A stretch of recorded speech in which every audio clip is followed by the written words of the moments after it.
કાઠિયાવાડી સેવ ટમેટાનું શાક બનાવીશું. તો એના માટે પેનમાં તેલ નાખી દીધું છે. તેલની અંદર લવિંગ અને તજનો ટુકડો નાખી દઈશું.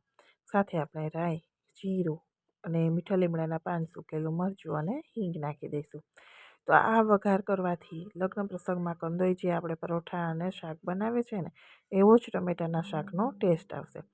એકદમ સરસ રીતે હિંગ ફૂટી જાય પછી આપણે ટમેટાના ટુકડા નાખી દઈશું. સાથે આપણે ટમેટાની થોડી પ્યુરી નાખી દેવાની છે. બંને વસ્તુને સાથે નાખી સાતળી અને પછી રેગ્યુલર મસાલા કરવાના. હળદર, લાલ મરચું, કાશ્મીરી મરચું, ધાણા જીરું, સ્વાદ પ્રમાણે મીઠું અને ગોળ, એટલે ખાટું મીઠું આપણું શાક બનીને તૈયાર થાય.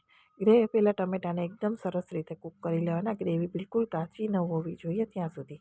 પછી એની અંદર રસો કરવા માટે આપણે પાણી નાખવાનું. પાણી એકદમ સરસ ઉકળી જાય, તેલ છૂટું પડી જાય પછી આપણે એની અંદર સેવ નાખવાની છે. પાણીની અંદર સેવ નાખવાથી શાક બિલકુલ સરસ નહીં બને, પરંતુ જો આ રીતે બનાવશો તો કંદોઈ બનાવે ને એવું જ શાક ઘરે બનીને તૈયાર થશે. હવે સેવ નાખી કવર કરી તેલ છૂટું પડી જાય અને સેવ એકદમ સરસ થઈ જશે ત્યાં સુધી આપણે શાકને તૈયાર કરો.